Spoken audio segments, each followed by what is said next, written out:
The concrete pillars blurred past as Marcus threw his body between the woman and the shadow lunging from behind the BM. His red valet jacket caught the fluorescent light, a crimson streak against the parking garage's gray monotony.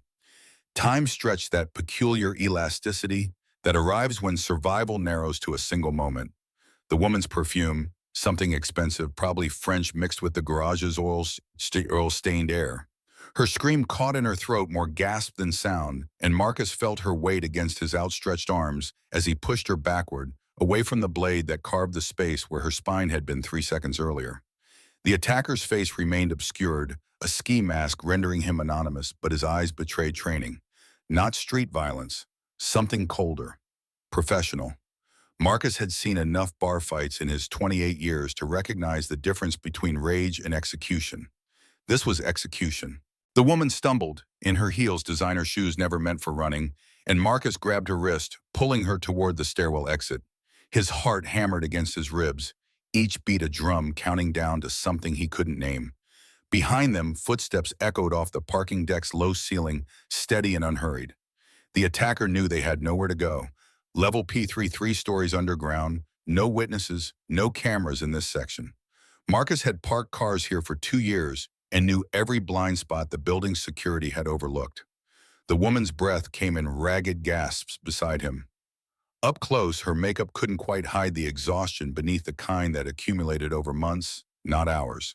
Her gray dress, tight and elegant, had seemed appropriate for whatever gala she'd attended. Now it marked her as prey. Too visible, too vulnerable. Marcus's mind raced through options, each one worse than the last. The stairwell door ahead, heavy steel, would slow them down. The attacker would be on them before they cleared the first landing. The parking arm at the exit, too far, too exposed. His own car, a 15-year-old Honda with more rust than paint, sat 2 rows over. But fumbling with keys would get them both killed. The blade caught light again, closer now, and Marcus made the calculation that would define everything that followed. He stopped running, turned, put his body between the woman's and the knife for the second time in 30 seconds, arms spread wide like some absurd traffic conductor, and spoke the words that later he'd remember as the moment his ordinary life ended. "You want her? You go through me." The attacker paused, not from fear or hesitation, but from surprise. Valet attendants didn't do this. Minimum wage didn't buy heroism. The ski mask tilted slightly, reassessing, and in that fraction of a second, Marcus saw the future split into 2 paths. One led back to his studio apartment, his morning shift, his mother's medical bills. The other led somewhere darker, stranger with no map to guide him. He chose the second path, though he didn't know it yet. 24 hours earlier, Marcus Coleman had been worried about an entirely different kind of survival. The morning started with his alarm clock's death rattle at 5:15, same as every morning for the past 730 days. 2 years at the Meridian Plaza Hotel, parking cars for people who spent more on dinner than he made in a month. The math had become reflexive. A woman's bracelet, 3 months' rent. A man's watch, his mother's medication for a year. A car's rims enough to fix the leak in his ceiling that turned his bedroom into a percussion instrument every time it rained. Marcus rolled out of bed, feet hitting the cold floor of his studio apartment in Queens.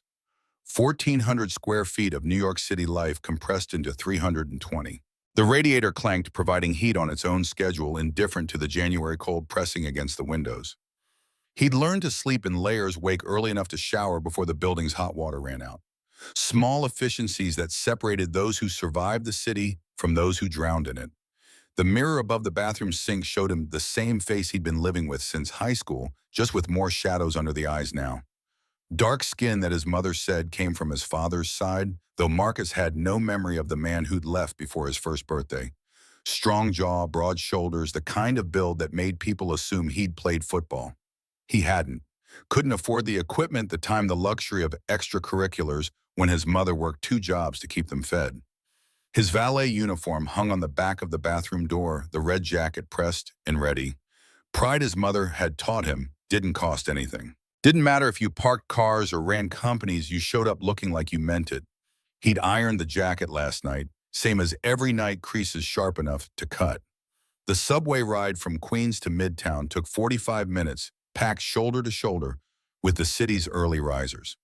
Construction workers heading to sites in Manhattan. Cleaners going to office buildings that would be empty and gleaming by the time their occupants arrived at 9. Nurses finishing night shifts, their scrubs wrinkled and their eyes distant. Marcus recognized some faces had ridden with the same strangers for 2 years, but nobody spoke. The subway demanded silence, everyone locked in their private calculations of survival. He emerged at 53rd Street into a morning that hadn't quite decided whether to be winter or just cruel. Wind cut between the towers funneled by architecture into channels that found every gap in his coat. The Meridian Plaza stood 40 stories of glass and steel, its entrance flanked by doormen in uniforms that cost more than Marcus made in a week. He walked around to the service entrance, descended to the parking levels, and clocked in at 6:43. 17 minutes early, same as always. The garage manager, a thick-necked man named Sullivan, who'd been parking cars since before Marcus was born, nodded at him from behind the desk. "Coleman, you're on valet stand today. Jakowski called in sick." Marcus nodded, swallowing the disappointment. Valet stand meant sidewalk duty, standing outside in the wind, opening doors, accepting tips that sometimes came and sometimes didn't. Garage duty was better. Warmer, steadier work, less performance. But you took what you got. He grabbed the keys to the valet podium, a small heated booth that did almost nothing against the cold, and headed up to street level. The morning shift stretched ahead each hour, marked by the arrival of the building's residents and guests. Mostly regulars, people whose cars he knew by heart. The silver Porsche in 4B, the black Mercedes in 12A, the Tesla that belonged to some tech consultant who never tipped but always asked Marcus how his day was going, like the question itself was currency. The first car arrived at 7:10, a Lincoln Town Car hired driver, probably an airport run. Marcus opened the rear door, helped an elderly woman with her luggage, received a folded $5 bill and a nod of thanks. The driver pulled away, and Marcus logged the tip in his mental ledger. $5, 15 more today, and he'd hit his minimum. 25, and he could grab groceries on the way home instead of living on ramen until Thursday's paycheck. The morning accumulated in small increments. Cars arrived, departed, returned. Tips materialized or didn't. Marcus's feet went numb around hour 2, the heated podium's warmth barely reaching ground level. He stamped them periodically, keeping blood moving, a trick he'd learned during his first winter. The city moved around him, indifferent and immense, everyone pursuing their own trajectories, their lives intersecting with his for 30 seconds at a time. Around 10:30, the rhythm broke. She arrived in a black Escalade, the kind of vehicle that announced importance before the door opened. Marcus straightened, professional smile already in place, and moved to open the rear door. The woman who emerged seemed to carry her own gravity, the kind of presence that made the sidewalk rearrange itself around her. Late 30s, maybe 40, with blonde hair pulled back in a style that looked effortless, but probably required an hour in a professional. Her gray suit probably cost more than Marcus's monthly rent. Maybe 2 months. But it was her eyes that stopped him. Not their color, some shade between blue and steel, but their weight. She looked at him the way most people look through him, actually seeing the person in the red jacket instead of just the service he provided. "Good morning." Her voice carried the kind of confidence that came from never being told no. Not arrogance exactly, just certainty. "I have a meeting here at 11. I'll need the car back by noon." Marcus nodded, accepting the key she held out. Their fingers brushed for a fraction of a second, and he caught a detail that didn't fit. Her hands were shaking. Barely perceptible, but there a tremor that contradicted everything else about her composed exterior. "Yes, ma'am. I'll have it ready." She paused, studying him with an intensity that made him want to check if his jacket was properly buttoned. Then she smiled, something genuine breaking through the corporate armor. "Vivian Sterling, I don't think we've met." Marcus blinked. In 2 years, exactly 3 people had introduced themselves to him. Everyone else just handed over keys and expectations. "Marcus Coleman, ma'am." "Marcus." She tested the name, nodding like it satisfied some internal standard. "Well, Marcus Coleman, try not to scratch it.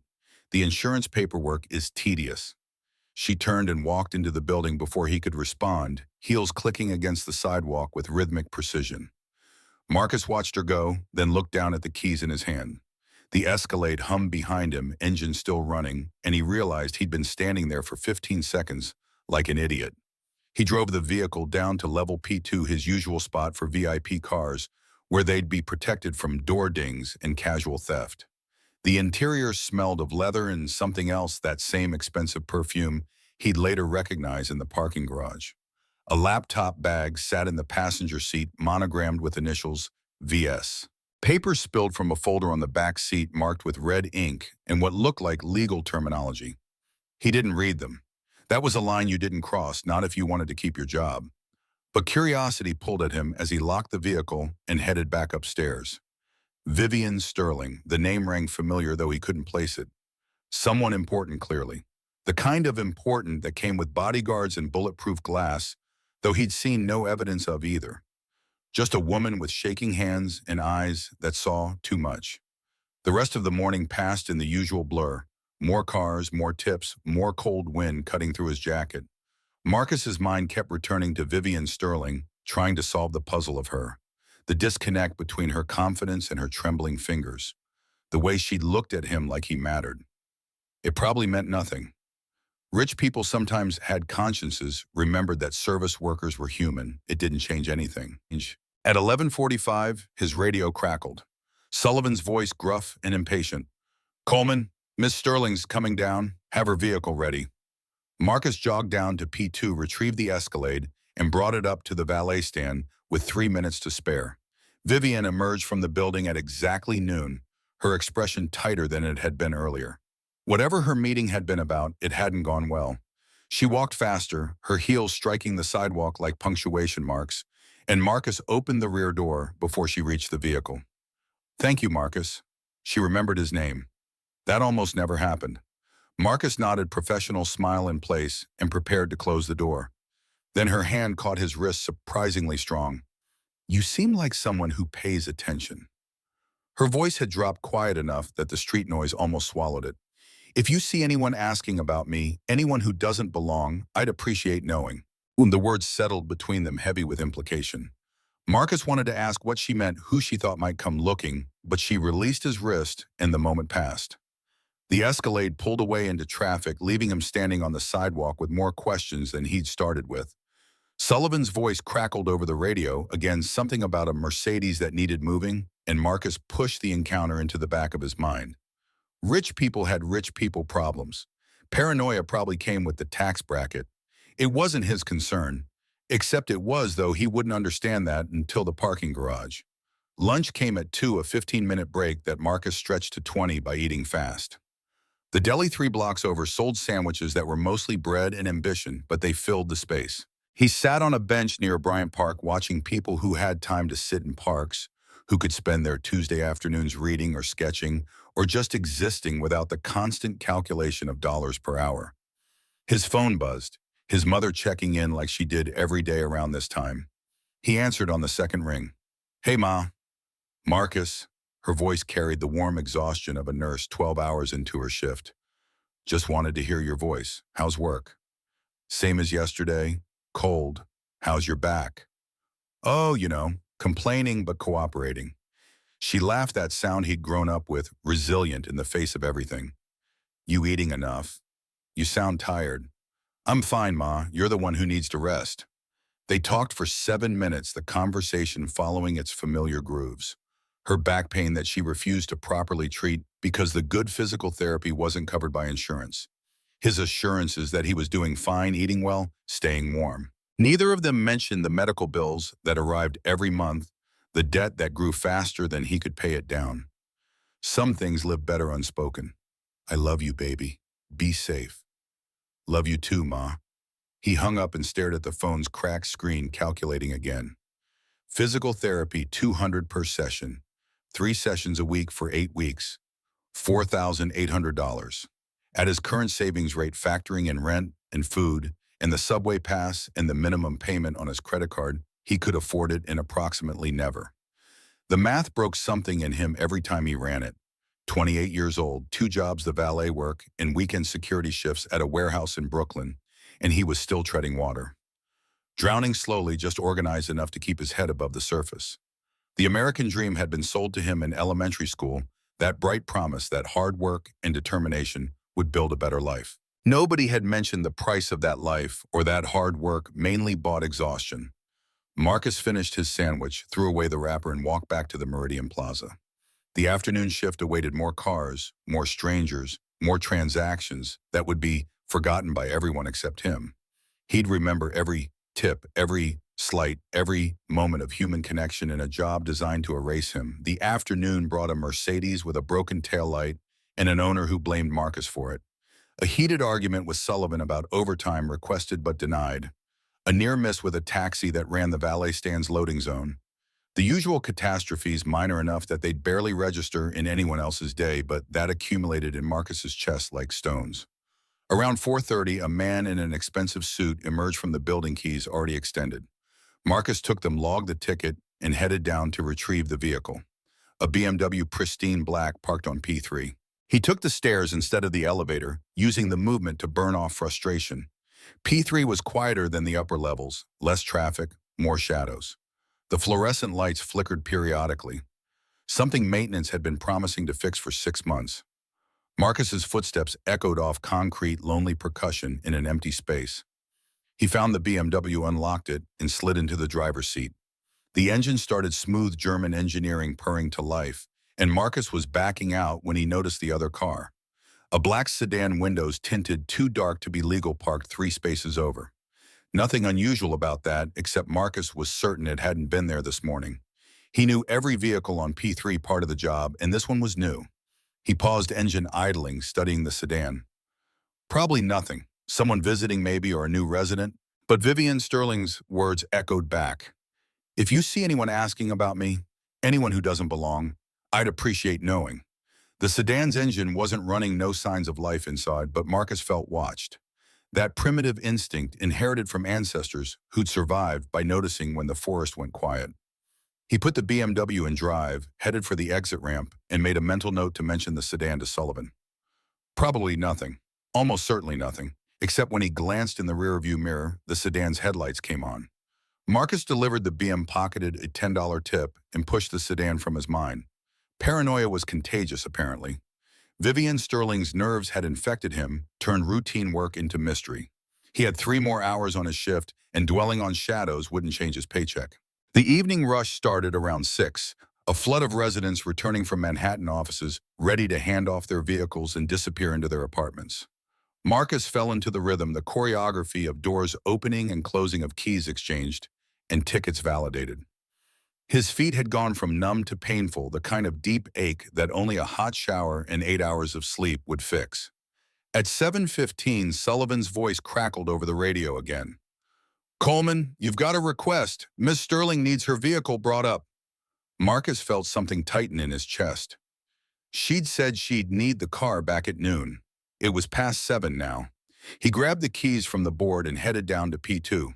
The Escalade sat where he'd left it, undisturbed, but something felt wrong.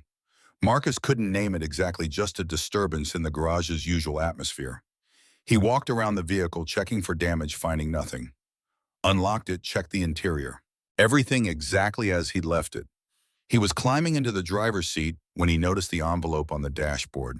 White, unmarked, sealed. It definitely hadn't been there at noon. Marcus stared at it, his reflection distorted in the Escalade's tinted windshield, and made another calculation. Open it and risk his job. Ignore it and risk something harder to name. He opened it. Inside, a single sheet of paper printed in neat block letters. "They know where you live. 3 blocks from the Meridian Plaza. Trust no one from the building. If you want to survive this, meet me at Paulie's Diner on 8th Avenue at 10 p.m. Come alone. Tell no one." VS. Marcus read it 3 times, each reading making less sense than the last. Some kind of prank, maybe. A test. Rich people did strange things when they got bored. But Vivian Sterling hadn't seemed bored. She'd seemed frightened, and fear didn't lie the way boredom did. He tucked the envelope into his jacket pocket and drove the Escalade up to the valet stand. Vivian waited outside, same gray suit from earlier, but her hair had come partially loose from its restraint. Small imperfection that made her seem more human, more vulnerable. "Thank you, Marcus." She took the keys, then leaned closer, her voice dropping to that same quiet register from noon. "Did you find it?" He nodded, keeping his expression neutral. Around them, the street buzzed with rush hour chaos, too much noise for anyone to eavesdrop, but she acted like they were being recorded. Paulie's, 10 o'clock. I'll explain everything. She met his eyes, and whatever he saw there convinced him. Real fear. Not paranoia, not games. Please, I don't have anyone else I can trust. She was gone before he could respond, the Escalade merging into traffic, leaving Marcus standing on the sidewalk with a note in his pocket and a decision to make. Everything in him screamed to walk away. Whatever Vivian Sterling was tangled in it wasn't his problem. He had enough problems, enough weight, without adding mysteries delivered in unmarked envelopes. But she'd said please, and she'd looked at him like he was human. Marcus finished his shift at 8, the last 2 hours passing in a fog. He logged out, changed out of his uniform in the service bathroom, and emerged onto 53rd Street in his civilian clothes. Jeans, a jacket that had seen better years, sneakers with soles worn thin. The night had turned colder January, asserting itself, and he pulled up his collar against the wind. Paulie's Diner sat 6 blocks west, a 24-hour joint that served breakfast all day and regret after midnight. Marcus had eaten there exactly once 6 months ago when a double shift had left him too exhausted to care about food quality. He walked slowly, giving himself time to reconsider, but his feet kept moving toward 8th Avenue. The diner's neon sign flickered, casting red and blue light onto the sidewalk. Through the window, Marcus could see the usual late-night crowd cab drivers between fares. Night shift workers fueling up insomniacs seeking company in public solitude. No sign of Vivian Sterling, but he was 40 minutes early. He found a booth in the back corner, ordered coffee he didn't want, and waited. The diner's warmth felt alien after hours in the cold, making him drowsy. He fought it watching the door, trying to understand what he'd walked into. The letter had said, "They know where you live." Who was they, and what did Vivian Sterling have that someone else wanted badly enough to threaten her? The questions multiplied, each one spawning 3 more, until Marcus's head ached from the weight of unknowing. At 9:45, a man entered the diner, scanning the room with the kind of attention that immediately marked him as trouble. Not big, but compact, efficient, wearing a leather jacket and jeans that somehow looked like a uniform. His eyes found Marcus, assessed him, dismissed him, and moved on. The man ordered coffee at the counter, took a seat with a view of the door, and settled in to wait for something. Marcus's instincts screamed. The man was watching for someone. Maybe Vivian. Maybe him. The letter's warning echoed back. Trust no one from the building. Come alone. At 9:58, Marcus made a decision that would define everything that followed. He left a $5 bill on the table for coffee he'd barely touched, and walked out of Paulie's Diner through the kitchen exit. The cook didn't even look up, used to customers who preferred unconventional routes. The alley behind the diner smelled of grease and garbage, narrow enough that Marcus's shoulders nearly brushed both walls. He emerged onto 9th Avenue, circled back around the block, and approached Paulie's from the opposite direction. The man in the leather jacket was still inside, still watching the front door. Marcus pulled out his phone and texted the number from the envelope. Someone's waiting inside. Watching the entrance. The response came immediately. I know. Stay where you are. I'm coming to you. 5 minutes later, a taxi pulled up to Marcus's position. The rear door opened, and Vivian Sterling leaned out, her face pale in the streetlight. Get in, quickly. Marcus hesitated for exactly 1 second, then climbed into the cab. Vivian gave the driver an address in Chelsea, and they pulled into traffic. She changed clothes, jeans, and a dark sweater, trying for anonymous but failing. Some people couldn't hide their presence, no matter what they wore. Thank you for coming. Her voice was steady, but her hands betrayed her again, that tremor he'd noticed earlier, now impossible to miss. And thank you for being smart enough to notice the tail. Who was he? Someone who works for people I used to work for. It's complicated. Everything about this is complicated. Marcus kept his voice level, fighting the urge to demand answers.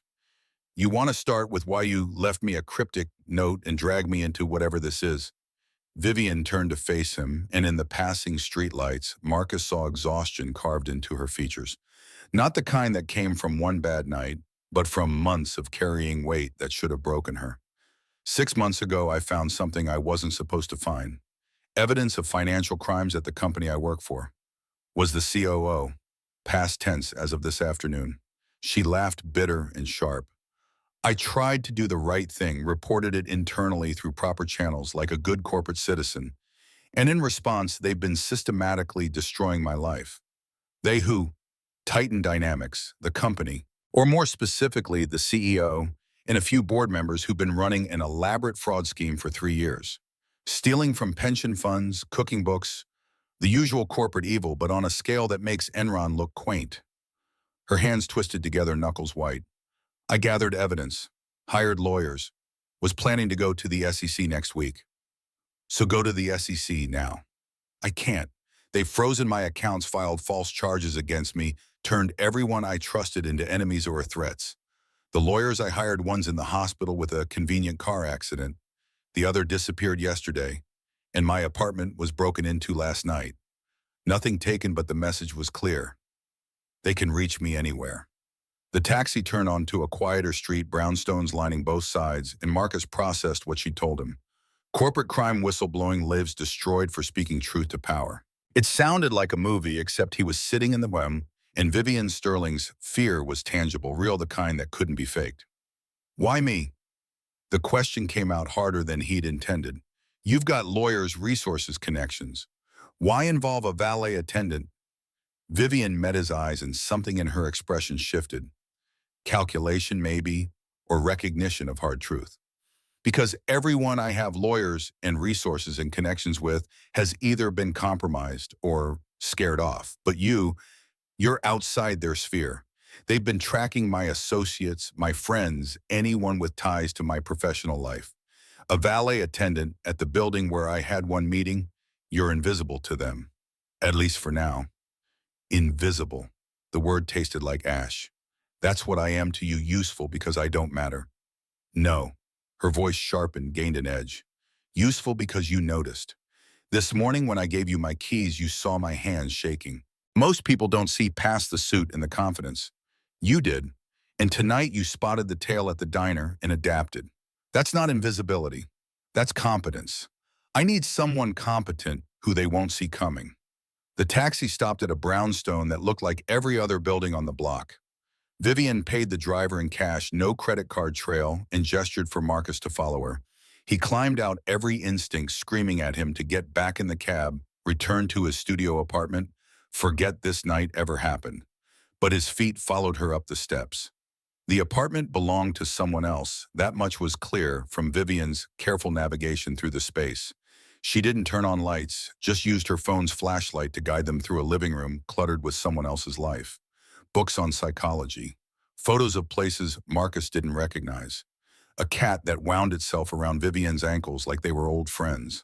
Whose place is this? A friend, someone from college who moved to California 2 years ago, but kept the apartment as an investment. She doesn't know I'm here. Vivian set her bag on the kitchen counter, pulled out a laptop, and powered it on. I need you to understand what you're getting into before you make a decision. If you walk away now, I won't blame you. This is dangerous. People have already been hurt. Marcus stayed silent, watching her work.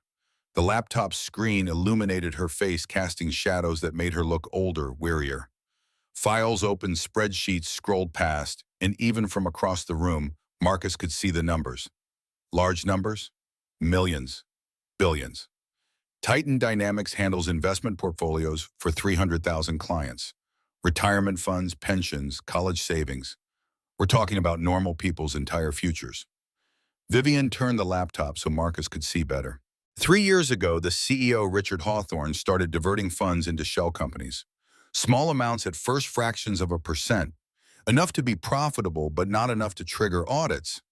Over 3 years, he's stolen $800 million. The number hung in the air between them, too large to comprehend. Marcus thought about his mother's medical debt, the $17,000 that kept him awake at night. Multiply that by 50,000 and you approached what Vivian was describing. You have proof. I have everything. Transaction records, emails, board meeting minutes where they discuss how to hide it. Enough evidence to put Hawthorne and 6 others in prison for the rest of their lives. She pulled a flash drive from her pocket, small and blue, innocuous. It's all here. But it's worthless if I can't deliver it to someone who'll actually do something with it. SEC, FBI, hell, the media. I tried the SEC. My contact there had a heart attack last week. 43 years old, marathon runner, perfect health. Heart attack. Vivian's voice went flat, reciting facts that threatened to break her if she felt them too deeply. FBI requires going through proper channels, which means lawyers, which means time I don't have. And the media Hawthorne owns stakes in 3 major news outlets. The others won't touch it without verification from official sources, which brings us back to the SEC or FBI. Marcus sat down heavily in a kitchen chair that creaked under his weight. The pieces were assembling into a picture he didn't want to see. A whistleblower with damning evidence, enemies with infinite resources, and a timeline counting down to something catastrophic. So what do you need me to do? Vivian closed her laptop, the screen going dark, and when she looked at him, Marcus saw the calculation behind her exhaustion. She'd been planning this, working through scenarios, deciding who she could trust and who she'd have to use. I need someone to hold this for me. She held up the flash drive. Not at your apartment, somewhere they won't think to look. Somewhere even I don't know about, so if they question me, I can't tell them. That's it. Hide a flash drive. For now, if something happens to me, if I disappear, if I have another convenient accident, I need you to get this to a journalist named Sarah Chen. She works for the Chronicle Investigative Division, and she's one of the few people in media with enough independence and integrity to run with it. Vivian pulled out a business card worn and creased. Promise me, if I don't contact you within 72 hours, find Sarah Chen and give her everything. Marcus took the card, the flash drive, and felt the weight of responsibility settle on his shoulders. This wasn't just hiding evidence. It was becoming part of something larger than himself, more dangerous than he could calculate. Why should I trust that you're telling the truth? The question came out quieter than he'd intended. For all I know, you're the criminal and Hawthorne's the victim. You could be scamming me. Vivian nodded like she'd expected this. Fair question. You shouldn't trust me. Trust this instead. She pulled out her phone, opened a video, and pressed play. The footage showed an office, expensive and sleek, with a view of Manhattan's skyline. 2 men sat across from each other, one young and nervous, one older and comfortable. Their voices came through clearly, the audio professionally recorded. The forensic accountant you hired is getting close, the younger man said. Sterling's trail is cleaner than we thought. She's documented everything. Then we removed the documents, the older man replied, his tone suggesting this was a minor inconvenience. And we removed Sterling. Make it look natural. A mugging gone wrong, car accident. I don't care about the method, just the result. The video ended. Vivian's hands were shaking worse now, no longer even trying to hide it. That's Hawthorne, recorded 3 days ago by a colleague who's since quit and moved to Canada. He sent it to me as a warning before he ran. She took back her phone, cradling it like something precious. So yes, I'm asking you to trust me based on very little, but I'm also telling you that if you walk away now, you're probably safe. They don't know about you yet. You can go back to your life, your job, your normal problems, or you can help me stop $800 million from being stolen and maybe save a few lives in the process. Marcus stared at the flash drive in his hand, blue plastic, lighter than air, but heavier than anything he'd ever carried. 72 hours, 3 days to hear from Vivian Sterling or take everything to a journalist he'd never met.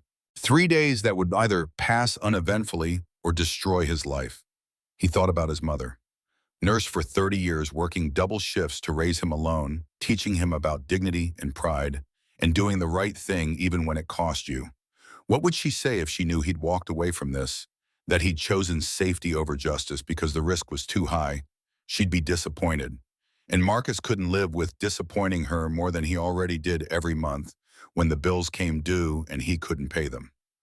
I'll do it. The words came out steady, surprising him. I'll hold on to this, get it to Sarah Chen if you don't check in. But after that, I'm done. This isn't my fight. Vivian's relief was visible, a tension leaving her shoulders. Thank you. And Marcus, I'm sorry for dragging you into this. I know it's unfair.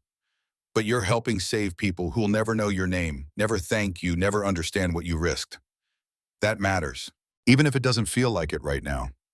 They left the apartment separately, Vivian first, Marcus waiting 10 minutes before following. The January night had turned colder, frost forming on the sidewalk, and Marcus walked toward the subway with the flash drive in his pocket and questions multiplying in his mind. What had he agreed to? What kind of danger had he just invited into his life? The Q train back to Queens was nearly empty, just Marcus and a handful of exhausted souls too tired to notice each other. He sat in the corner watching darkness flash past the windows, and tried to figure out where to hide evidence worth $800 million in several lives. Not his apartment. Too obvious. Not a safety deposit box.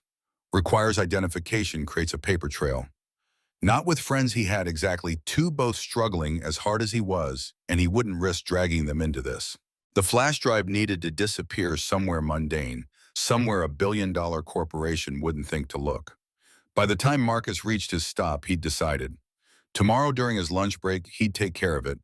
Hide the drive somewhere logical that was also invisible. Then he'd wait for Vivian to check in, hand everything over to Sarah Chen if she didn't, and return to his regular life of parking cars and surviving. Simple. Clean. Nothing would go wrong. He climbed the stairs to his apartment, exhaustion making each step harder than the last, and didn't notice the man sitting in the car across the street. Didn't see the camera that photographed him entering the building. Didn't know that Vivian Sterling had been wrong about one crucial thing.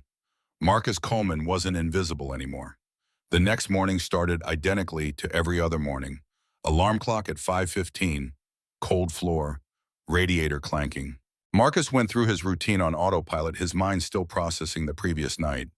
The flash drive sat in his jacket pocket, wrapped in plastic, waiting for him to make it disappear. The subway ride felt different. Marcus found himself watching the other passengers, looking for signs of surveillance, for faces that paid too much attention. Paranoia, probably. Nobody knew about his meeting with Vivian except them and the man at the diner who'd been watching for her. Still, Marcus kept his hand in his pocket, fingers touching the flash drive periodically, making sure it was still there. He emerged at 53rd Street into another gray morning, clouds threatening snow that wouldn't come. The Meridian Plaza stood against the sky, 40 stories of glass and money indifferent to the small dramas playing out in its shadow. Marcus walked to the service entrance, descended to the parking levels, and clocked in at 6:41. Sullivan looked up from his desk, squinting. "You look like hell, Coleman. Didn't sleep well?" "Yeah, well, you're on garage duty today. Jakowski's back." Sullivan returned to his coffee and newspaper, dismissing Marcus with the efficiency of someone who'd been managing people for 3 decades. Garage duty. Better than valet stand warmer, and it gave Marcus time to think. He grabbed the keys, board logged which vehicles needed attention, and settled into the familiar rhythm. P1, P2, P3, checking that every car sat exactly where it should, that no vandalism had occurred overnight, that the building's expensive toys remained safe. At 11:30, Marcus took his break. 15 minutes that he stretched to 25 by moving quickly. He walked 4 blocks to a storage facility on 9th Avenue, the kind of place that rented units by the month to people who had too much stuff or too little space. He'd researched it on his phone during the commute, found one with minimal security cameras that were more deterrent than actual surveillance. The clerk at the front desk barely looked up when Marcus entered. "Help you. I need to rent a small unit, month to month. ID and credit card." Marcus provided both signed paperwork that he didn't read carefully and received a key to Unit 347. The whole transaction took 7 minutes. He walked to the 3rd floor, found his unit, and opened it to reveal 10 square feet of empty space. Perfect. He pulled out the flash drive, still wrapped in plastic, and looked around the unit for a hiding spot. Not obvious, not easily found if someone broke in, but accessible if he needed it. He settled on the corner where the wall met the floor and used a piece of gum to secure the drive underneath the metal edge where it bent. Nearly invisible unless you knew to look. Marcus closed the unit, locked it, pocketed the key, and walked back to the Meridian Plaza feeling lighter. The evidence was hidden safe, and he'd done what Vivian had asked. Now he just had to wait 72 hours for her to check in, prove she was safe, and he could forget this ever happened. The afternoon passed slowly. Marcus moved cars, logged tickets, dealt with the usual minor disasters that populated his workday. A scratched fender that the owner blamed on him. A missing vehicle that turned out to be on P4 instead of P2. Sullivan in a bad mood because someone from corporate had questioned his overtime reports. At 4:30, Marcus was checking a vehicle on P3 when he noticed the black sedan again. Same car from yesterday, same position, still no signs of life inside. He walked past it, slowly pretending to check other vehicles, and got close enough to see the license plate. New York commercial plates, not a resident, not a guest with overnight parking privileges. The sedan shouldn't be here, had no reason to be here, and Marcus felt that same primitive warning from yesterday. Being watched. He pulled out his phone and took a photo of the plate. Then because he was committed to bad decisions, apparently he walked up to the sedan and tried to peer through the tinted windows. Nothing visible. The glass was too dark, probably illegal, definitely suspicious. Marcus was turning away when the sedan's engine started. He'd been wrong. Someone was inside. Someone had been sitting there in the dark for who knew how long, waiting for something. The sedan's headlights came on high beams in the parking garage's dim light, blinding.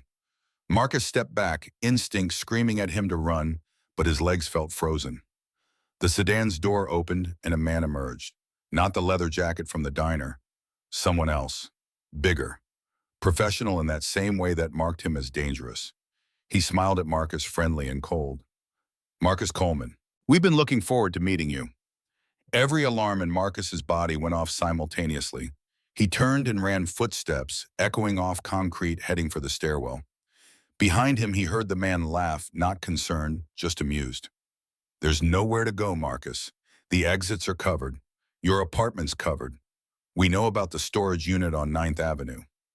The voice carried easily in the enclosed space.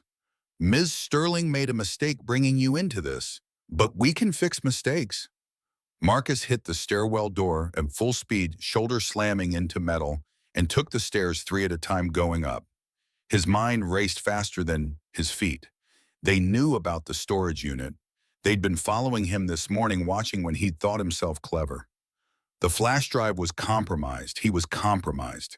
He burst out onto P2, ran for the elevator, pressed the button for the lobby.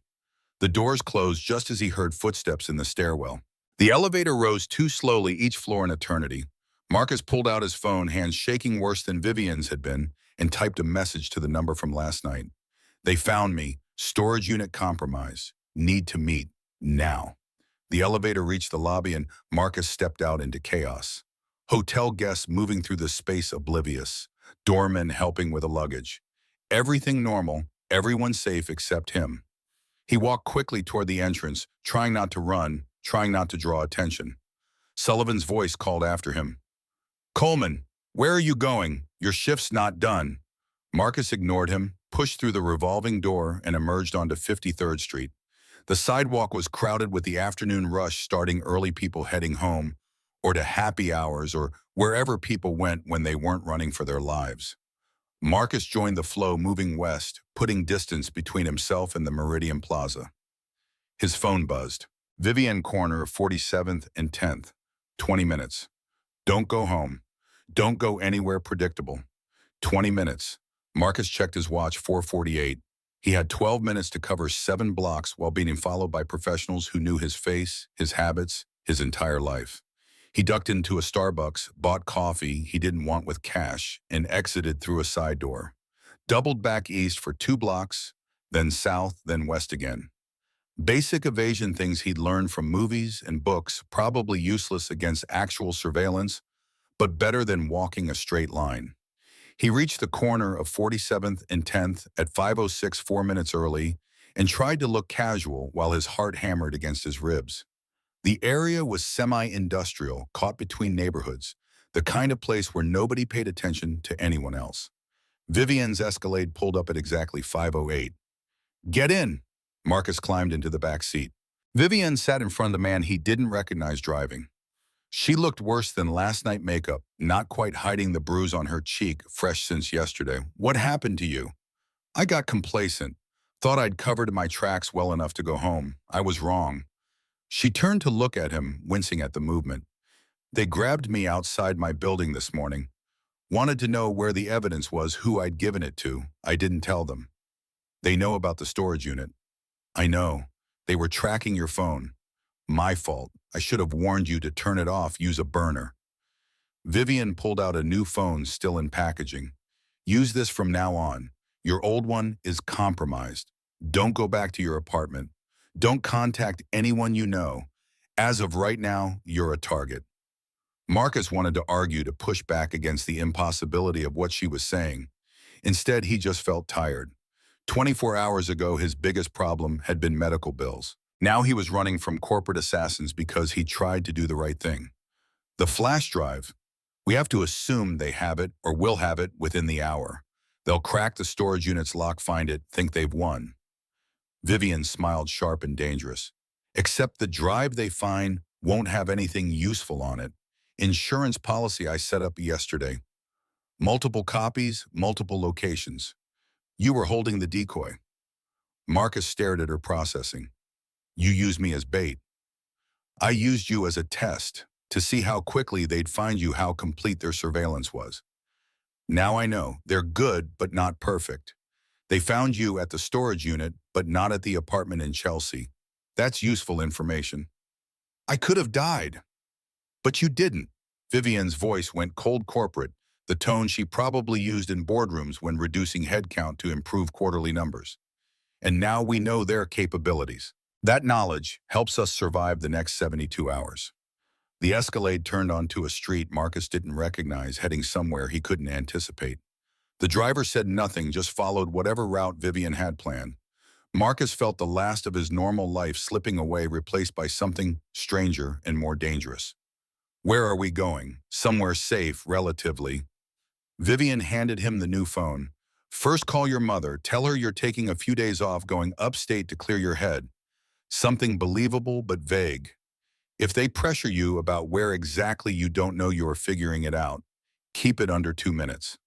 Marcus took the phone and dialed his mother's number from memory, his heart heavy with the lie he was about to tell. She answered on the 4th ring, breathless, like she'd been running. Hello. Ma, it's me. I'm using a friend's phone. Mine died. Marcus, baby, are you okay? You sound strange. I'm fine. Just stressed. I'm going to take a few days, maybe head upstate, try to clear my head. I wanted you to know so you wouldn't worry if you couldn't reach me. Silence on the other end, his mother processing. She'd always been able to hear through his lies sense when something was wrong. Marcus held his breath, praying she wouldn't push. You're sure you're okay? You're not in some kind of trouble? I'm sure, Ma. I just need a break. I'll call you in a few days. I love you, baby. Be careful. I love you too. He hung up the lie, sitting heavy in his chest. His mother didn't deserve this, didn't deserve to worry about him on top of everything else she carried. But bringing her into this would only put her in danger, give Titan Dynamics more leverage. The Escalade pulled into an underground parking garage, private and secure, attached to a building Marcus couldn't identify from the interior. Vivian led him through a service entrance, up 2 flights of stairs, and into an apartment that looked like it belonged to someone with money and no taste. Expensive furniture arranged without thought, abstract art that could have been upside down for all the meaning it conveyed. Safe house, Vivian explained, belongs to a shell company I set up 3 years ago. Nobody knows about it except me and now you. We can stay here for a while at least until I figure out the next move. Marcus collapsed onto a leather sofa that cost more than his annual salary, exhaustion catching up with him. His shift at the Meridian Plaza had ended hours ago, probably with Sullivan firing him for abandoning his post. That job was gone. His apartment was compromised. His phone was tracking him for people who wanted him dead. In less than 24 hours, his entire life had been dismantled. I can't do this. The words came out before he could stop them.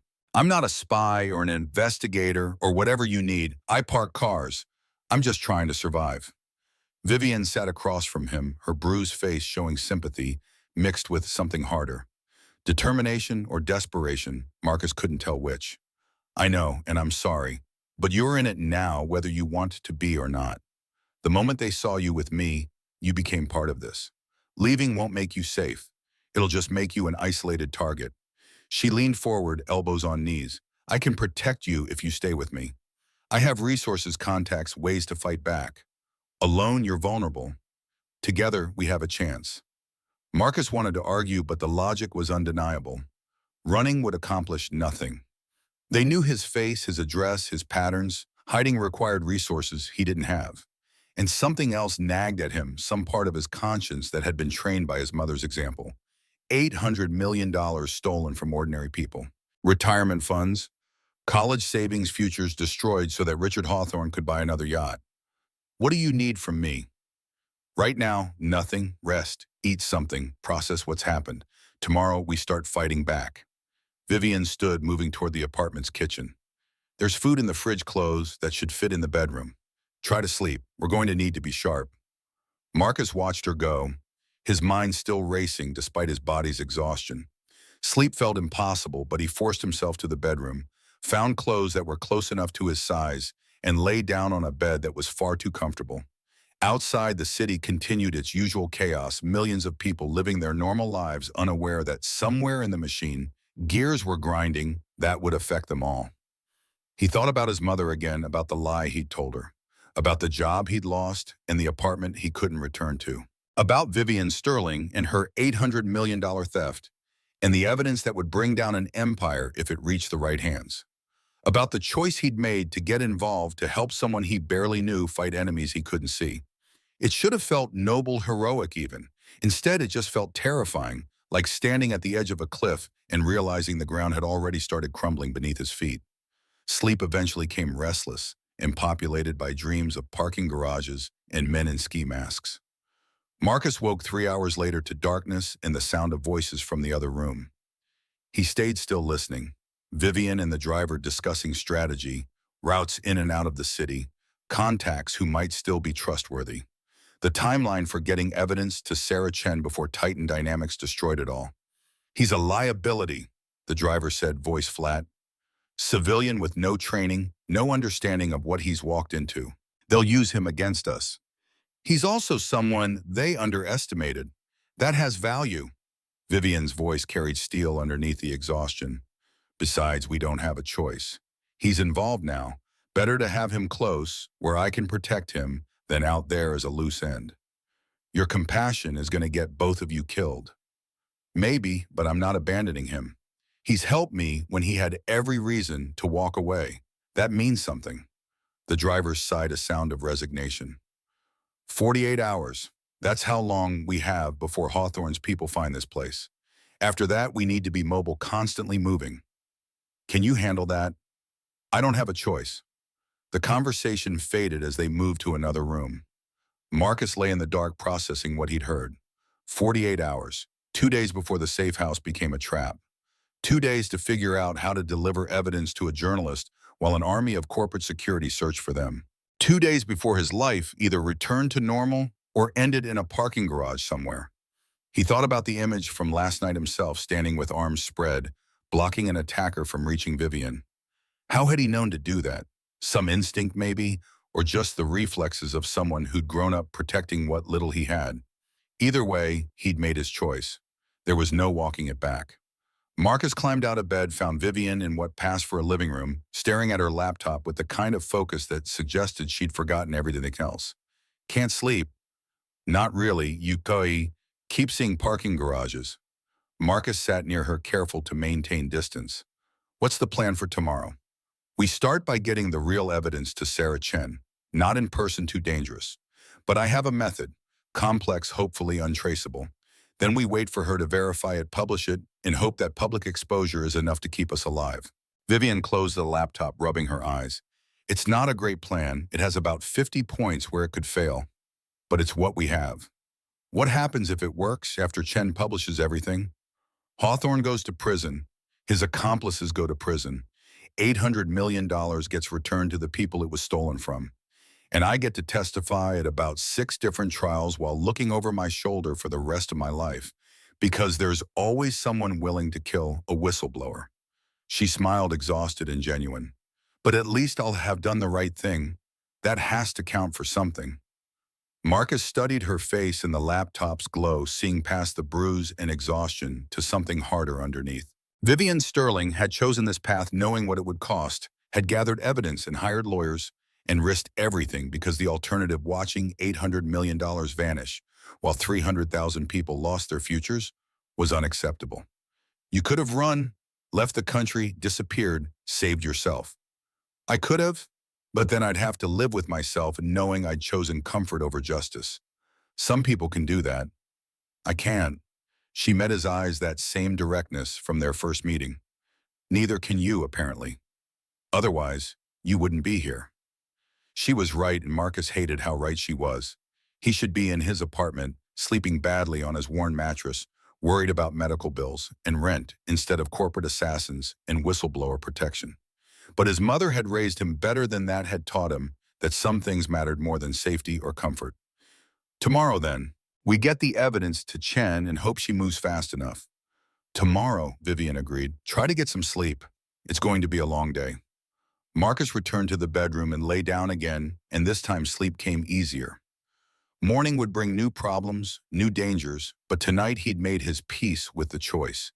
He was helping Vivian Sterling fight against something larger and more corrupt than himself. It would probably destroy him, but at least he'd go down trying to do something that mattered. The parking garage waited in his dreams again, but this time when the attacker lunged with the knife, Marcus was ready. This time he knew what was coming and stood his ground not from surprise but from decision. The blade came at him in slow motion, giving him time to calculate trajectories to position himself perfectly between threat and target. This time he chose to be there in the gap where ordinary people became heroes or corpses, depending on luck and timing.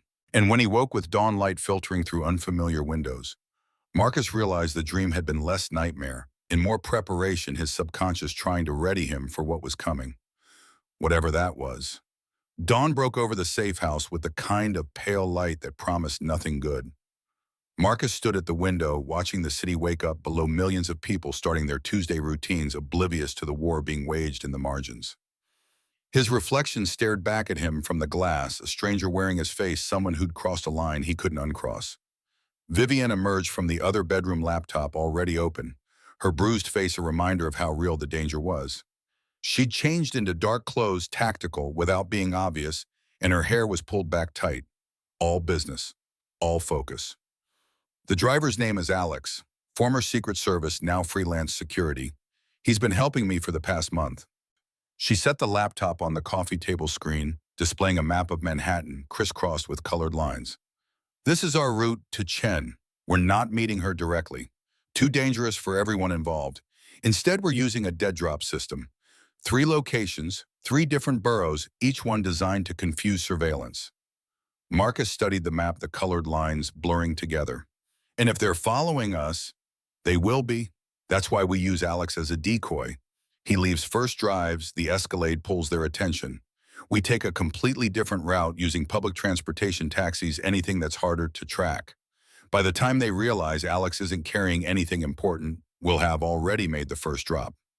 The plan felt like something from a movie, which meant it was either brilliant or catastrophically stupid. Marcus couldn't tell which.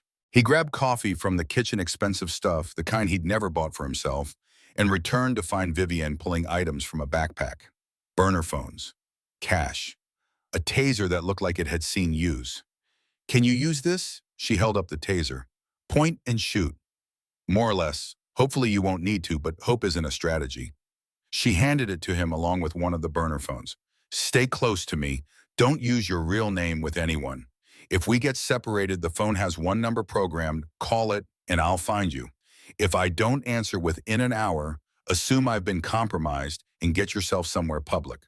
Police station, hospital, anywhere with cameras and witnesses.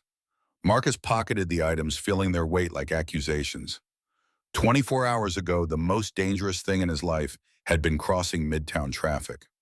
Now he was carrying a weapon and memorizing escape routes. Alex appeared from the apartment's 3rd bedroom, moving with the kind of efficiency that marked years of training. He barely acknowledged Marcus, just nodded to Vivian, and held up car keys. Ready when you are. I'll give you a 30-minute head start, then pull out. Should draw most of their attention. Most isn't all, Vivian said.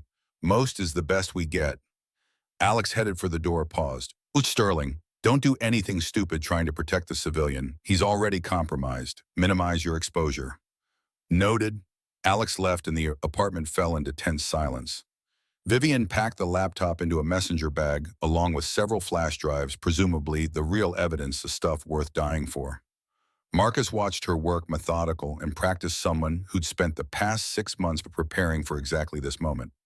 The twist, Marcus said, the word catching in his throat. When does everything go wrong? Vivian's hands paused on the bag's zipper. Probably around the 2nd drop. That's when they'll realize Alex is a decoy and redirect resources. We'll have maybe 15 minutes of breathing room before they locate us. That's when it gets interesting. Interesting? Great word choice. She smiled, sharp and tired. I'm an optimist. They left 10 minutes later, taking the service stairs down to a different level of the parking garage, emerging onto a side street that smelled of garbage and exhaust. The morning was cold enough that their breath formed clouds dissipating into air, that tasted like snow that wouldn't fall. Vivian moved quickly, not quite running, but close, and Marcus matched her pace. The first leg involved a subway ride to Brooklyn, mixing with the morning commute's chaos. Marcus had taken this train thousands of times, but now everything looked different. Every face a potential threat. Every hesitation suspicious. They sat separately, Vivian near the front, Marcus in the middle, maintaining the fiction that they weren't traveling together. At Atlantic Avenue, they switched to the Q train, doubling back toward Manhattan, but on a different route. The crowds thinned as they moved away from the major hubs, giving Marcus too much space to think. He studied Vivian from across the car, trying to reconcile the confident executive from yesterday with the fugitive he was helping now. Both versions were real, he realized. The suit and the bruise, the boardroom and the safe house. She contained multitudes, same as everyone, just with higher stakes. His phone buzzed, the burner Vivian had given him. A text from an unknown number, first drop in 20 minutes. Remember the protocol. Marcus typed back, understood. They exited at Canal Street, Chinatown's morning energy surrounding them. Food vendors setting up for lunch. Tourists already beginning their pilgrimages to authentic experiences. Vivian led him through narrow streets that twisted back on themselves, architecture from a century ago, crammed beside modern construction. She moved like she knew these streets, had walked them before, and Marcus wondered how long she'd been planning this, how many contingencies she'd mapped before ever leaving that note on her dashboard. The first drop location was a bookstore tucked between a restaurant and a laundromat. Easy to miss if you weren't looking. Vivian entered first, Marcus following 30 seconds later. The shop was cramped and poorly lit, shelves packed with volumes in multiple languages.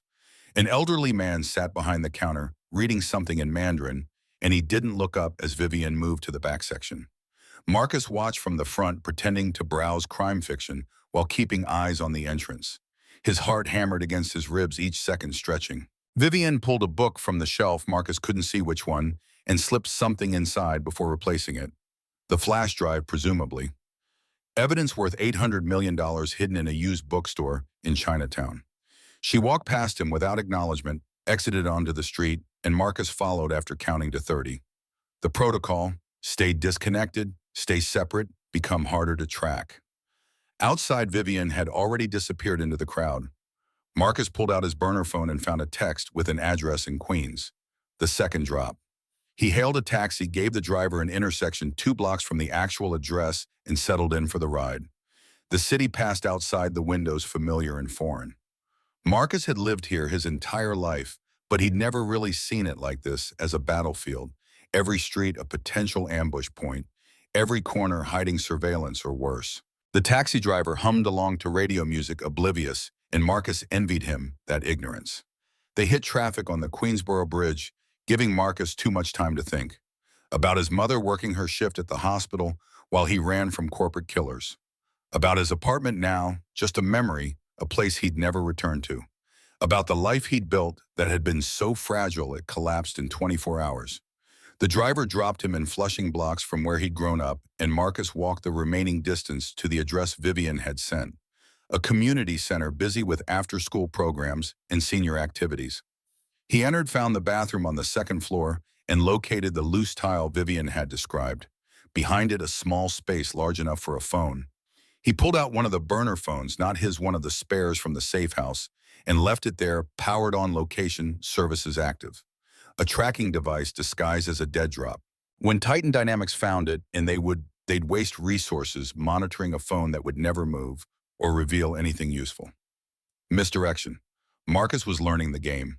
He exited the community center, walked 3 blocks, and found Vivian waiting at a bus stop. She looked exhausted, the kind of tired that accumulated over months. But her eyes remained sharp, scanning the street constantly. One more drop, then we wait for Chen to verify and publish. How long? Hours, maybe less if she's as good as I think she is. Vivian stood as a bus approached. This is the dangerous part. The last drop is in the Bronx near Yankee Stadium. Exposed, crowded, perfect for losing surveillance, but also perfect for an ambush. They boarded the bus, found seats near the emergency exit, and Marcus felt the weight of everything pressing down. He'd been awake for hours, running on adrenaline and coffee, and his body was starting to protest. But stopping wasn't an option. Not yet. The bus crawled through traffic, each stop adding passengers and minutes. Vivian sat rigid beside him, her messenger bag clutched tight. Marcus realized she was scared, genuinely frightened in a way she hadn't been earlier. Whatever waited at the third drop location, it was worse than the first two. "Talk to me," Marcus said quietly. "What aren't you telling me?" Vivian's jaw tightened. For a moment, he thought she wouldn't answer. Then so soft, he almost missed it over the bus's noise. "The third drop is where I'm supposed to leave the master copy. Everything, every document, every email, every piece of evidence I've gathered. If they intercept it, we have nothing. Chen has nothing. 800 million stays stolen and Hawthorne wins. So why risk it? Why not send digital copies? Because courts need originals for chain of custody. Digital can be dismissed as fabricated, manipulated, untrustworthy. Physical documents with metadata and fingerprints and paper trails, those are harder to dismiss." She turned to look at him, and Marcus saw genuine fear now. This is the moment. The next hour decides everything. The bus reached their stop near Yankee Stadium, the massive structure looming against gray sky. Game day crowds hadn't started yet, but the area buzzed with activity. Vendors setting up, security patrols. Vivian led Marcus to a parking garage, another goddamn parking garage, like his life had become an endless loop of concrete and fluorescent lights. This one was public, attached to the stadium, multiple levels of chaos. Vivian moved to level 3, section D, and stopped at a specific pillar marked with graffiti. She pulled the messenger bag off her shoulder, retrieved a manila envelope thick with papers, and taped it to the back of the pillar, where it wouldn't be visible unless you knew to look. Marcus kept watch, scanning the level for threats. Too many shadows. Too many blind spots. His instincts screamed that this was wrong, that they'd walked into a trap, but Vivian was already moving, heading back toward the exit. They'd made it 5 steps when Marcus heard it. Footsteps behind them, too fast, too purposeful. He spun, reaching for the taser in his pocket, and saw the man from yesterday's parking garage. Ski mask gone now, face visible, professional, and cold. "Ms. Sterling, Mr. Coleman, this has been entertaining, but it ends here." Vivian grabbed Marcus's wrist, pulling him toward the stairwell. They ran, footsteps echoing off concrete in sick harmony with yesterday. But this time, Marcus understood the choreography. This time, he'd been preparing. More men emerged from the stairwell ahead, cutting off their escape. 3 of them, all carrying the same professional efficiency as weapons. Vivian skidded to a stop, breathing hard, and Marcus felt her calculating odds that didn't favor them. "The evidence is already gone," Vivian said, voice steady despite everything. "In Chen's hands. You're too late." The man from before laughed, genuinely amused. "Is that what you think, that we'd let you run around the city for hours without knowing exactly what you were doing?" He pulled out his phone, showed them a screen displaying the bookstore, the community center, this garage. "We've been tracking you since you left the safe house. Every drop location monitored. Every piece of evidence we let you plant so we'd know what you had and where you put it." The words hit Marcus like physical blows. They'd been played. The entire morning, every precaution useless against an enemy with infinite resources. He looked at Vivian, saw her face go white, saw 6 months of work and sacrifice crumble. "Alex," her voice came out broken, "was very helpful once we explained his options. Family in Maryland, you know. People get attached to family." The man pocketed his phone. "Now, you have 2 choices. Give us the passwords to decrypt the files, or we start making this unpleasant." Marcus's mind raced through options, each one worse than the last. They were surrounded, unarmed beyond a taser that would maybe take down one man before the others reacted. The evidence was compromised. Alex had betrayed them. Everything was falling apart. Then Vivian did something that surprised everyone. She laughed. Not hysteria, but genuine amusement, the kind that came from seeing a punchline everyone else missed. "You think I'd trust Alex with everything, that I'd be stupid enough to put all my faith in one person?" She pulled out her phone, not the burner, her original, the one that was supposed to be compromised. "The drops you monitored, decoys. Busy work to keep you occupied while the real evidence was being delivered by someone you never saw coming." She pressed a button on the phone's screen. Somewhere in the distance, Marcus heard sirens. Not 1 or 2, many, growing louder. "I called the FBI 3 hours ago. Gave them everything. And I told them that if I didn't check in by noon to assume I'd been killed and to raid Titan Dynamics immediately with prejudice. Vivienne checked her watch. It's 11:58. You have 2 minutes to decide if you want to be here when federal agents arrive. The professional's face shifted, calculation replacing confidence. He looked at his men at the exits at Vivienne's calm expression, making math that didn't add up the way he wanted. This isn't over. Yes, it is. You just don't know it yet. The men retreated, melting into the garage's shadows, and Marcus felt his legs go weak. He'd been seconds from something terrible, and Vivienne had bluffed their way out using resources she shouldn't have had. The FBI, Marcus managed. You called the FBI. Hours ago, from the safe house, while you were sleeping. She was already moving again, pulling him toward a different exit. Come on. We need to be somewhere public when they arrive. Witnesses matter. They emerged onto street level just as police cars rounded the corner, followed by unmarked vehicles that screamed federal. Vivienne flagged down a patrol car, showed ID that Marcus hadn't known she carried, and started talking to officers who looked overwhelmed. Within minutes, they were surrounded by law enforcement questions coming faster than answers. Marcus stood off to the side, watching it all unfold. Vivienne animated and urgent, explaining about Titan Dynamics and Richard Hawthorne and $800 million. Officers on radios calling in backup, establishing perimeters. The machinery of justice grinding into motion, slow and powerful. A woman approached Marcus, FBI credentials already displayed. Middle-aged, sharp eyes, the kind of person who'd seen everything twice and believed nothing once. You're Marcus Coleman. We need to ask you some questions. Am I under arrest? Not yet. But you're a person of interest in a major financial crimes investigation. So let's talk. They talked for 3 hours in a room at Federal Plaza that smelled like old coffee and frustration. Marcus told them everything, meeting Vivienne, the note, the storage unit running from Titan Dynamics security. The agent took notes, occasionally asking clarifying questions, never indicating whether she believed him. Finally, she closed her notebook. You're free to go, for now. Don't leave the city. We'll have more questions. Marcus found Vivienne in a different interview room, looking even more exhausted than before, but also relieved. She smiled when she saw him, something genuine breaking through the professional mask. They're moving on Hawthorne. Warrant-issued assets frozen, the full treatment. Her voice carried satisfaction mixed with exhaustion. It's over, or at least the first part is. What happens now? Trials, testimony, years of legal proceedings while lawyers argue over every comma. She stood, gathered her things. But the evidence is safe. Chen already has her copy. I actually did send it to her this morning before we left the safe house. Today was about making sure Hawthorne's people couldn't suppress it. Marcus followed her out of Federal Plaza and onto the street where afternoon had turned to evening without him noticing. The city looked the same as always, indifferent to the drama that had played out in its margins. People hurried past, chasing their own emergencies and joys, and Marcus felt the disconnect between his experience and theirs. I need to tell you something. Vivienne stopped walking, turned to face him. Something I should have mentioned earlier, but couldn't without compromising everything. Marcus braced himself for another revelation, another twist. Your father, the one who left when you were a baby. His name was David Coleman. He worked for Titan Dynamics 15 years ago in their accounting department, and he found evidence of fraud even back then, smaller scale, but the same pattern. Her voice went soft. He tried to report it.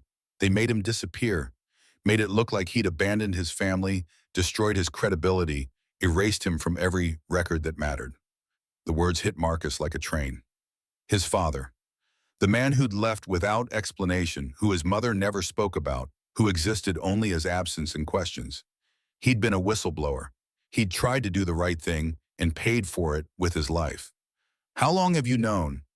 Since I started investigating Titan Dynamics and found old personnel files. I recognized your last name when you told me, did some digging, confirmed the connection. Vivienne met his eyes. I'm sorry, I should have told you sooner, but I needed you focused, not distracted by personal history.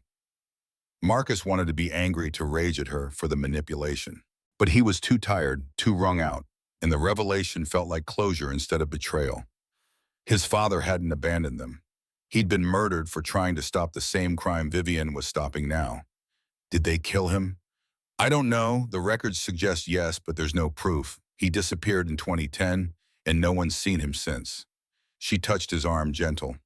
If there's evidence of what happened to him, the FBI will find it now. With Hawthorne in custody, everything gets investigated. They walked together through the evening streets, two people who'd survived something impossible and now had to figure out what came after. Marcus's phone, his real phone, recovered from evidence buzzed with messages. His mother frantic, asking where he was. Sullivan from the Meridian Plaza telling him he was fired.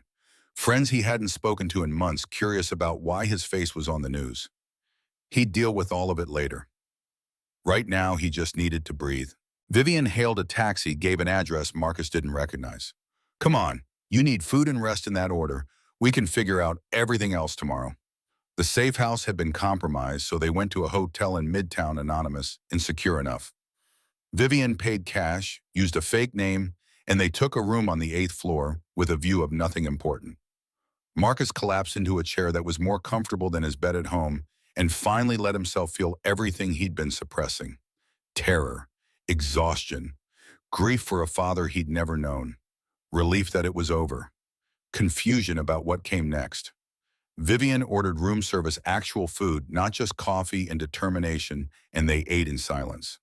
The TV played news coverage of Titan Dynamics' collapse, Richard Hawthorne and handcuffs analysts discussing the implications for market stability. They'd done that. Two people against a billion-dollar empire, and somehow they'd won. What happens to us now, Marcus asked finally. You go back to your life, get a new apartment, new job, rebuild. The FBI might need you for testimony, but probably not much. You were peripheral. Vivian set down her fork, food mostly untouched. I testify at every trial, spend the next 3 years reliving the worst period of my life, and hope that protective custody is enough to keep me alive. That's it. We just separate and pretend this never happened. What else is there? She sounded genuinely curious. We're not friends, Marcus. We're trauma-bonded survivors of a situation neither of us wanted. When the adrenaline fades, we'll realize we have nothing in common except shared nightmares. He wanted to argue, but she was probably right. They'd been thrown together by circumstance, not choice. Once the trials ended and the danger passed, they'd drift apart the way people always did. Still, something in him resisted the easy dismissal. My father tried to stop Hawthorne. You actually did it. That has to mean something. It means justice occasionally functions. Don't make it more than it is. Vivian stood, moved to the window. You're a good person, Marcus. You helped when you could have walked away. But good people don't survive prolonged exposure to this world. They get corrupted or broken or killed. Go back to parking cars. Find a life that doesn't require watching your back. Marcus wanted to protest, to insist he could handle whatever came next. But exhaustion won out over pride. He'd been awake for almost 40 hours running on fumes and fear, and his body finally demanded rest. He took the bed closer to the door, old instinct from sharing rooms with his mother, when money was tightest, always putting himself between her and danger. Sleep came fast, dragging him under before he could overthink anything.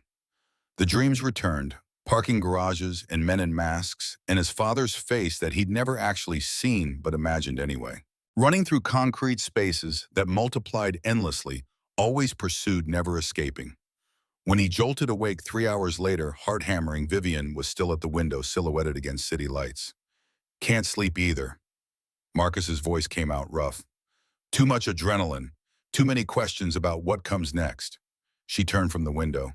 I've been thinking about what you said, about meaning. Maybe you're right. Maybe it does matter that we stop them. Does that change anything? No, but it helps. She moved back to her chair, and in the dim light, Marcus could see the bruise on her face had darkened. Thank you for everything, for being braver than you had to be. Marcus nodded, not trusting words. They sat in comfortable silence until dawn began painting the sky outside, two people who'd survived the impossible and now faced the harder task of living with it. When morning came, they'd separate, return to their different worlds, carry the weight of what they'd done alone. But for now, in the quiet hours before sunrise, they had this. Shared understanding, mutual respect, the knowledge that they'd stood against something monstrous and won. It would have to be enough. 3 weeks passed before Marcus understood that survival and safety were different things. The apartment Vivian helped him secure, paid for with reward money, The FBI offered informants sat in Astoria, Queens, close enough to his old neighborhood that the streets felt familiar, but far enough that memories didn't ambush him at every corner. 2 rooms, decent heat windows that locked properly. More than he'd had before, less than he'd dreamed. The arithmetic of his new life calculated in small improvements. His mother had cried when he'd finally told her an edited version of the truth. Not the danger, not the corporate assassins, just that he'd helped expose fraud and had to disappear for a while. She'd held him like he was 6 years old again, scraped knees and broken pride, whispering that his father would have been proud. The words had broken something in Marcus that he hadn't known needed breaking. The news cycle had devoured Titan Dynamics' collapse with predictable enthusiasm. Richard Hawthorne in handcuffs became every network's favorite image, symbolic of corporate greed finally facing consequences. $800 million recovered and returning to victims. Pension funds restored. College savings accounts refunded. 300,000 ordinary people whose futures had been saved by a whistleblower and a valet attendant nobody bothered naming. Marcus watched it all from his new apartment, unemployed and restless, trying to figure out who he was supposed to become. The Meridian Plaza had fired him, obviously. Sullivan had left 3 voicemails, each one angrier than the last, about abandoning his shift and embarrassing the hotel. Marcus deleted them without listening past the first minute. Other jobs existed, other parking garages, other uniforms, other chances to be invisible while serving people who never looked. But something had shifted in him during those 48 hours running from Titan Dynamics. Some understanding that invisibility was a choice, not destiny, and he could choose differently. The problem was figuring out what different looked like. On a Wednesday morning, that felt like every Wednesday morning except for the way it didn't. Marcus's burner phone rang. The one Vivian had given him that he'd kept charged out of habit or hope. Her voice came through, scratchy but unmistakable. "Marcus, I need you to meet me, today. It's important." "I thought we were done. You said—" "I know what I said. I was wrong. There's something you need to see. Something about your father." The words cut through his resistance like a blade. 20 minutes later, Marcus was on the N train heading into Manhattan, watching his reflection in the darkened window. A man who'd changed in ways he couldn't quite articulate, carrying weight that didn't show, but made itself felt in how he moved through the world. They met at Bryant Park, the place Marcus used to eat lunch during his valet shifts, back when his biggest concerns were medical bills and rent. Vivian sat on a bench near the fountain, looking better than she had 3 weeks ago. The bruise had faded. Her clothes suggested she'd stopped running, started sleeping. But her eyes carried the same wariness, the permanent vigilance that came from knowing how fast safety could shatter. "You look good," Marcus said, sitting beside her. "Lying doesn't suit you." She smiled, tired but genuine. "Thank you for coming. I wasn't sure you would." "You mentioned my father. That's not something I can ignore." Vivian pulled a folder from her bag, worn manila, containing papers that had the weight of significance. She held it for a moment, like passing it to Marcus would cross some threshold neither of them could uncross.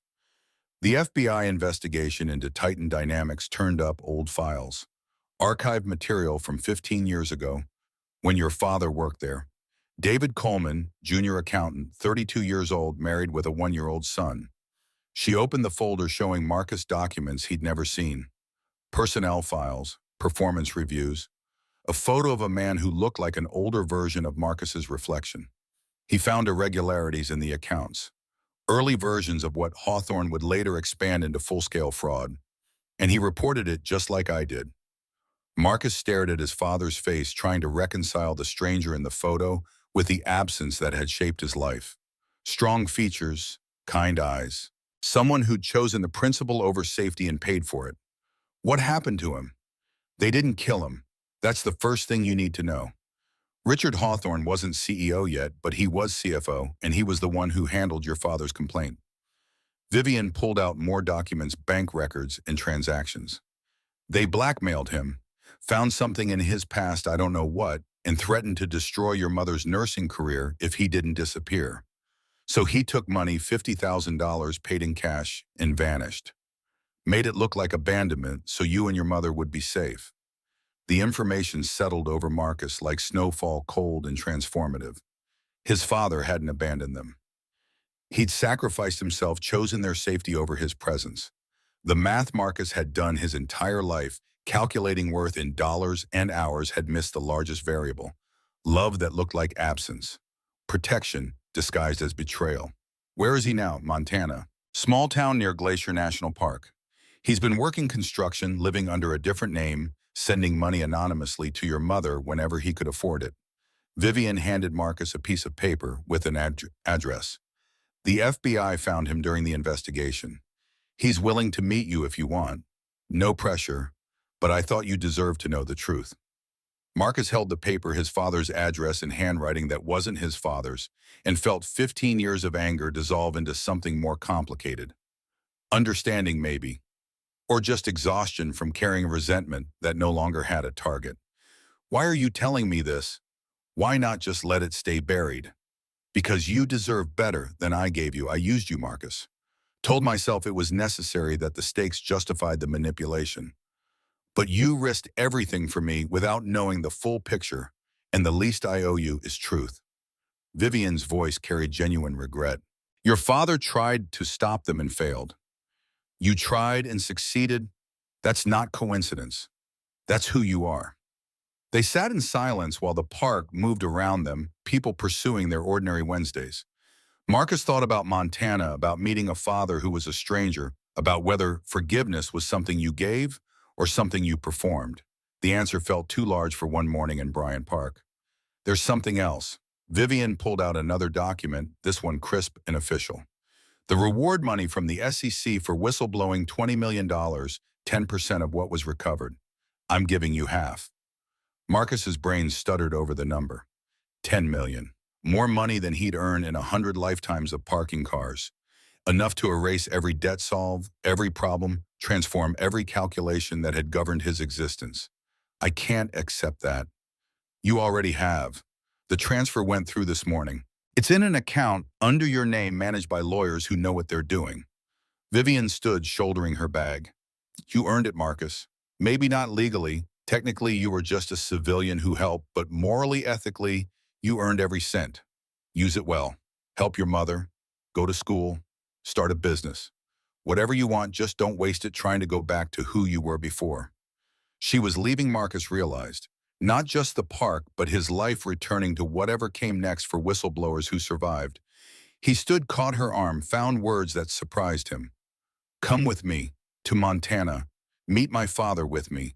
You're part of this story now, whether we want it or not. Vivian studied his face, searching for something. That's not a good idea. We're not. I know what we're not, but we're also not nothing. We survived something impossible together. That creates obligations. Marcus surprised himself with the certainty in his voice. Besides, you said good people don't survive prolonged exposure to this world. Maybe the solution isn't avoiding it. Maybe it's changing what the world looks like. Something shifted in Vivian's expression, calculation giving way to possibility. Montana in February. That'll be cold. I've spent 2 years standing outside in the cold parking cars. I can handle it. They flew into Kalispell 3 days later, rented a car that handled winter roads, and drove into mountains that made New York's towers seem quaint. Snow covered everything, transforming the landscape into something pristine and unforgiving. Marcus watched it pass through windows that reflected two faces, his and Vivian's, both uncertain about what they were driving toward. The address led to a cabin outside a town too small to have traffic lights, just a main street with essentials and determination. They parked outside a structure built from logs and persistent smoke rising from a chimney that suggested someone was home. Marcus's hands shook as he climbed out of the car. Not from cold, though it was brutal, but from the weight of 15 years building toward this moment. A father who'd chosen to disappear. A son who'd thought himself abandoned.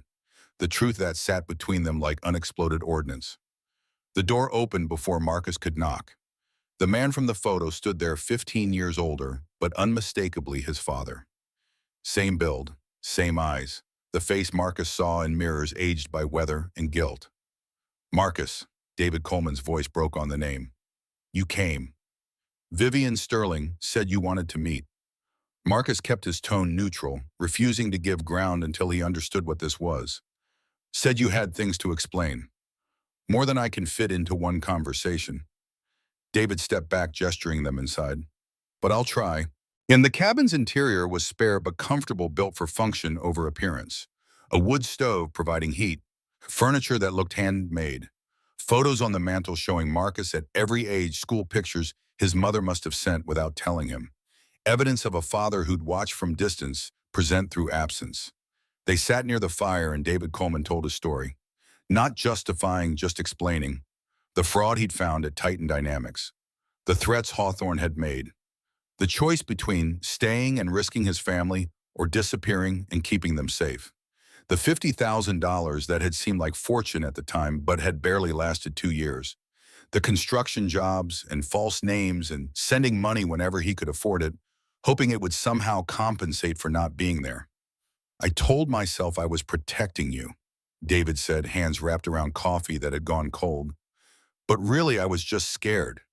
Scared they'd hurt you or your mother. Scared I wasn't strong enough to fight them. So I ran, and I've been running for 15 years.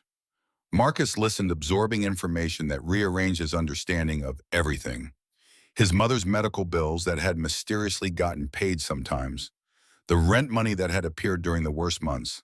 Anonymous help that Marcus had attributed to luck or charity, never imagining it came from a father he'd thought didn't care. Why didn't you come back after Hawthorne was arrested? The threat's gone now. Because I didn't know if you'd want to see me. Didn't know if I had the right to ask for forgiveness after choosing absence. David met Marcus's eyes, and the pain there was genuine, carved by years of regret. Your mother sent me the news articles. Said you were the one who helped Sterling take down Titan Dynamics. That you did what I couldn't. I just parked cars and tried not to die. You stood up when it mattered, and that's more than I managed. David set down his coffee, leaned forward. I don't expect forgiveness. Don't expect a relationship. But I wanted you to know the truth. That leaving you was the hardest thing I've ever done, and not a day has passed that I haven't regretted it. Vivian had stayed quiet during the conversation, witness to something private and painful. Now she spoke, her voice carrying the authority of someone who'd made similar choices. Running doesn't solve anything. It just redistributes the pain. Marcus's mother spent 15 years thinking she'd failed somehow, that she wasn't enough to make you stay.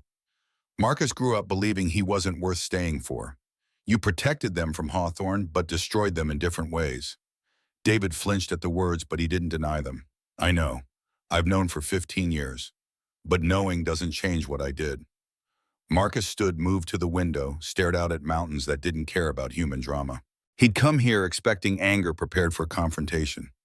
Instead, he just felt tired. Tired of carrying resentment. Tired of the calculations that had governed his life. Tired of being defined by what he didn't have instead of what he'd survived. I'm not ready to forgive you. The words came out steady, honest.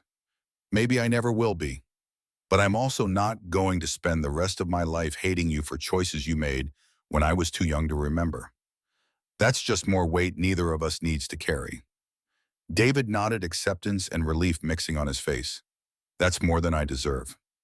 Probably, but I learned something these past few weeks. Sometimes the right thing and the deserved thing are different, and we have to choose which matters more. Marcus turned from the window.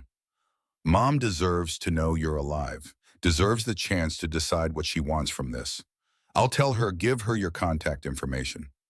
After that, it's between you two. They stayed through the afternoon conversation, gradually shifting from painful history to tentative present. David showed them the furniture he built, the life he'd constructed from loneliness and discipline. Vivian asked questions that helped fill silence, her presence making the awkwardness bearable. When evening came and they prepared to leave, David walked them to their car. Thank you for coming, for listening. He looked at Marcus with something like hope. Maybe someday, if you're willing, we could try being in each other's lives. Not father and son, maybe. That ship probably sailed, but something. Maybe. Marcus climbed into the driver's seat, started the engine. Take care of yourself. Try to forgive yourself, even if nobody else does.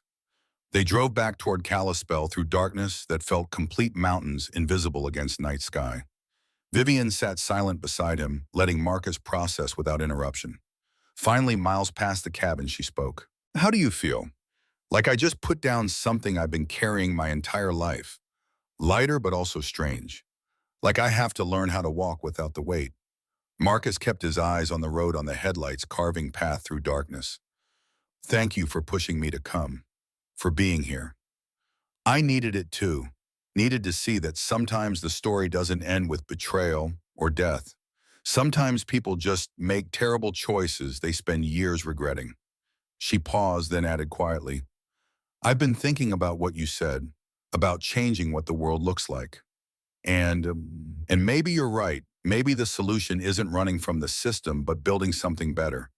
Using the resources we have now, money connections, attention to help other whistleblowers. People who find themselves in the situation I was in, who need support to do the right thing. Marcus glanced at her, saw conviction forming behind exhaustion. Like a foundation, like a purpose.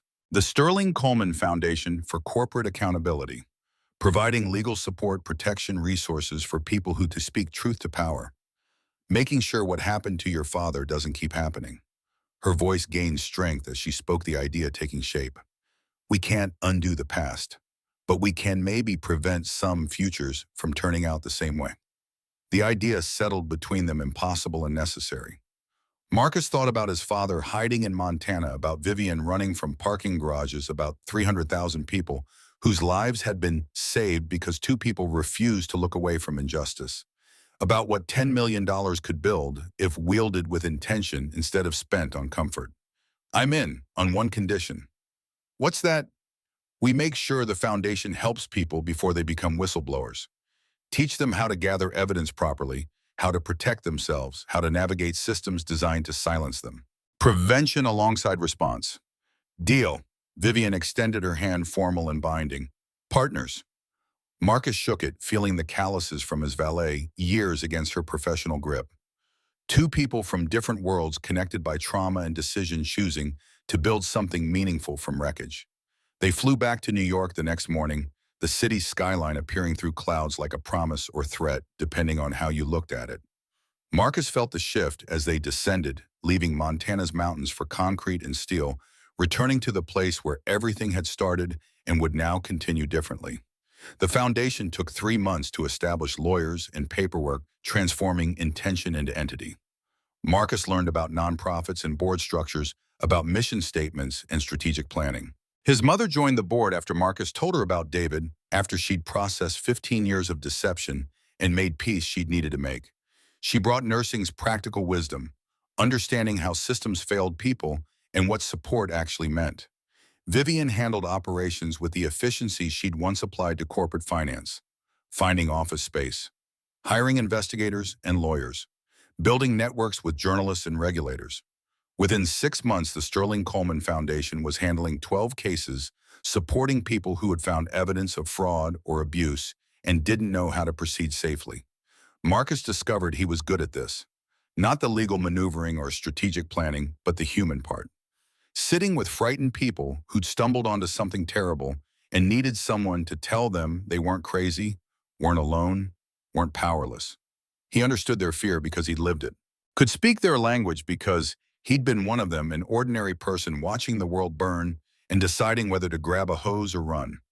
On an autumn afternoon, 6 months after Montana, Marcus sat in the foundation's office reviewing a case file when Vivian appeared in his doorway. She'd been testifying at Richard Hawthorne's trial, the third one, and exhaustion lined her face, but also satisfaction.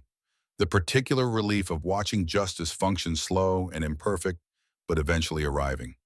They convicted him. Hawthorne, all counts, sentencing next month, but the prosecutor says he's looking at 25 years minimum. Marcus closed the file, letting the victory sink in. We did it. We did. Vivian leaned against the doorframe. Strange how it doesn't feel different. I thought I'd feel relief or triumph or something dramatic. Instead, I just feel tired and ready for the next case. That's how you know it's real work instead of revenge. Work doesn't end. It just continues. They sat in comfortable silence, two people who'd saved each other and discovered that salvation was ongoing, not a single moment, but a choice renewed daily. The office window showed Manhattan's evening rush, millions of people navigating their own crises and victories, the city's eternal churn. Marcus thought about the man he'd been a year ago, parking cars, calculating survival in dollars per hour, invisible to everyone, including himself. That person felt distant now. Not worse or better, just different. He'd learned what he was capable of when circumstances demanded it, and that knowledge changed everything. My father called yesterday, Marcus said. He's thinking about moving back. Not to New York, but closer. Maybe Philadelphia. Wants to try being part of my mother's life again, if she'll let him. How do you feel about that? Like it's not my decision. They're adults who need to figure out their own relationship. I've got enough to handle without managing their reconciliation. Marcus stood, stretched muscles that had gotten used to desk work. But I hope they figure it out. Hope they find whatever peace looks like for them. Vivian smiled, tired and genuine. You've changed. From the guy who stood between me and a knife in a parking garage. More confident, less reactive. I learned from a good teacher. Someone who showed me that ordinary people can fight systems that seem invincible. That invisibility is a choice, not destiny. Marcus grabbed his jacket from the chair. You heading home? Eventually, want to grab dinner first, celebrate Hawthorne's conviction properly. They ended up at Paulie's Diner, the place where everything had started, the decoy meeting that had begun their partnership.